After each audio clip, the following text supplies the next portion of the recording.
Ẹkùlé là ń kí aráalé ẹ káàbọ̀ báyìí là ń kí ìrọ̀nà. Agogo kan ọ̀sán gẹ́rẹ́gẹ́ ló lù ní orílẹ̀-èdè Yorùbá tiwantiwa ní òní ọjọ́ àìkú ọjọ́ 24 oṣù kẹsàn-án ọdún 2023. Nígbà tí a ó máa mú ìròyìn wá sí etí gbọ́ gbogbo ọmọ Yorùbá nílé lóko lẹ́yìn odi látinú agodo tiwa níbi òmìnira 2022. Zainab ni oníròyìn ẹ gbọ́ kókó inú ìwé ìròyìn náà. Màmá wa Chief Mrs. Modúpẹ́ọlá Onítìrí Aya Abíọ́lá ṣe àbẹ̀wò sí orí ìkànnì ìjìnlẹ̀ lánàá nígbà tí wọ́n wá bá gbogbo ọmọ Yorùbá nílé lóko lẹ́yìn odi sọ̀rọ̀ nípa ìpè tí àwọn ìjọba àgbáyé pè wọ́n. Ìjìnlẹ̀ Mídíà gbé bàbá wa tí wọ́n lọ ṣe ojú wa wá sí orí ìkànnì wọn lánàá nígbà tí wọ́n wá fi ọ̀rọ̀ wá wọn lẹ́nu wò láti lè jẹ́ kí gbogbo ọmọ Yorùbá gbọ́ ohun tí wọ́n bá bọ̀ nínú ìjọba àgbáyé.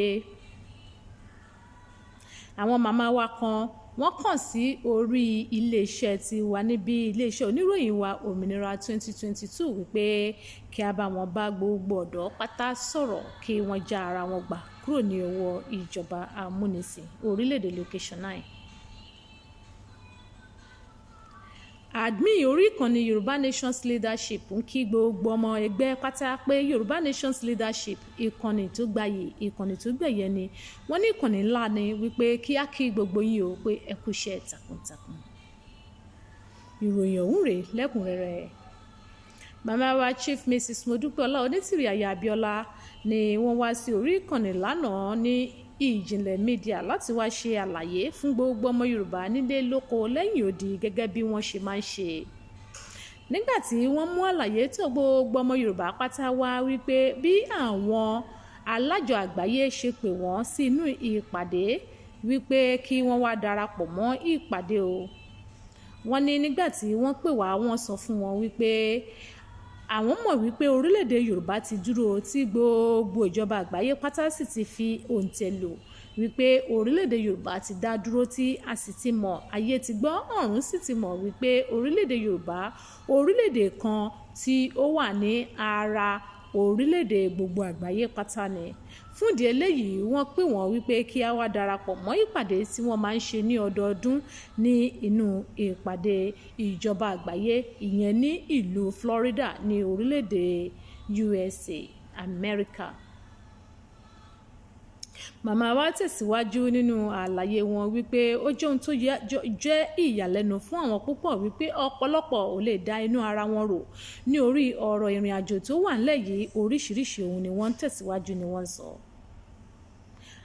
Bàbá wa Ìjìnlẹ̀ wọ́n gbé bàbá wa tí wọ́n lọ ṣe aṣojú wa ní àná wọ́n gbé wọn wá sí orí ìkànnì láti wá ṣe ìfọ̀rọ̀wérọ̀wò lẹ́nu wọn nígbà tí bàbá wa yìí sì ṣe ọ̀pọ̀lọpọ̀ àlàyé bí wọ́n ṣe lọ sí ilé ìgbìmọ̀ aṣòfin àgbáyé tí wọ́n sì lọ bá wọn ṣe ìpàdé alákọ̀ọ́kọ́ tí wọ́n tún lọ bá wọn ṣe ìpàdé ẹlẹ́ẹ̀kejì nígbà tí wọ́n ń ṣojú fún gbogbo àwa ọmọ Yorùbá nílé lóko lẹ́yìn odi.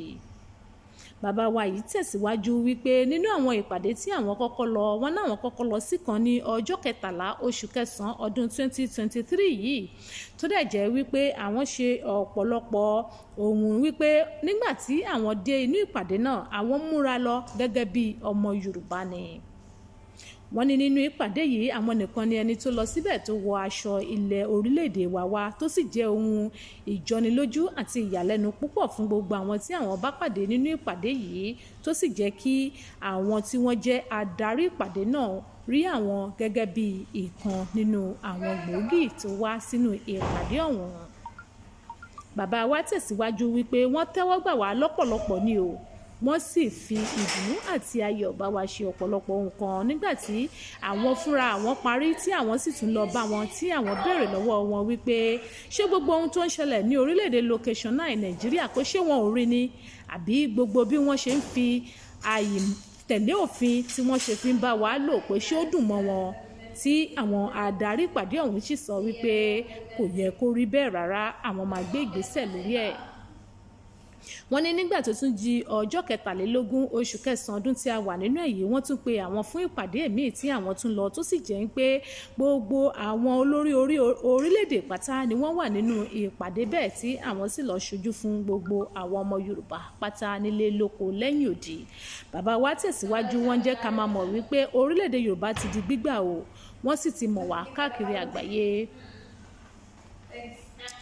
Màmá wa kan ni wọ́n tọ iléeṣẹ́ òmìnira 2022 wá wípé kí á bá wọn fi sínú ìròyìn wípé gbogbo àwọn ọ̀dọ́ orílẹ̀-èdè Nàìjíríà kí wọ́n já ara wọn gbà kúrò ní ọwọ́ ìjọba amúnisìn pàápàá jùlọ gbogbo àwọn ọ̀dọ́ ilẹ̀ Yorùbá. Wọ́n ní kí á dìde láti ja ìjàngbara yìí fúnra wa. Wọ́n ní àwa fúnra wa la lè ṣe o, kò sí ẹnikẹ́ni tó lè bá wa jà. Fún ìdí eléyìí màmá wa ń fi àkókò yìí rọ gbogbo ọ̀dọ́ pátápátá, màmá wa tí a ò gbọ́dọ̀ dárúkọ wọn, wípé àwọn fi àkókò yìí rọ gbogbo wa pé gẹ́gẹ́ bí abiyamọ ìyà tí ó ń ṣẹlẹ̀ ní orílẹ̀-èdè Nàìjíríà ó ń ká àwọn lára gan o, wípé kí gbogbo wa ká dìde láti gbárùkù ti màmá wa Chief Mrs. Modúpẹ́ọlá Onítìrí Ayọ̀ Abíọ́lá láti lè jẹ́ kí adelé orílẹ̀-èdè Yorùbá wọlé ní kíákíá. Admin orí ìkànnì Yorùbá Nations Leadership Zainab ó ń kí gbogbo ọmọ ẹgbẹ́ pátápátá tí wọ́n wà nínú ìkànnì Yorùbá Nations Leadership pé wọ́n kú iṣẹ́ takuntakun, wọ́n kú iṣẹ́ lò, wọ́n dẹ̀ kú àtẹ̀mọ́ra ní ọ̀tún àti ní òsì o. Wọ́n ní nígbà tí ilẹ̀ náà bá máa dé gbogbo wa pátá a ò ní fi ẹnìkankan ṣe àwátì o. Admin náà tẹ̀síwájú pé àwọn dúpẹ́ lọ́wọ́ gbogbo ọmọ ẹgbẹ́ pátápátá fún àtìlẹ́yìn wọn àti akitiyan wọn lórí ọ̀rọ̀ ìjàngbara orílẹ̀-èdè wa. Níyìn ni a ó fi àdàgbà ìròyìn yìí rọ̀ sí lónìí, ó tún di ijọ́ míì tá ó tún máa pàdé.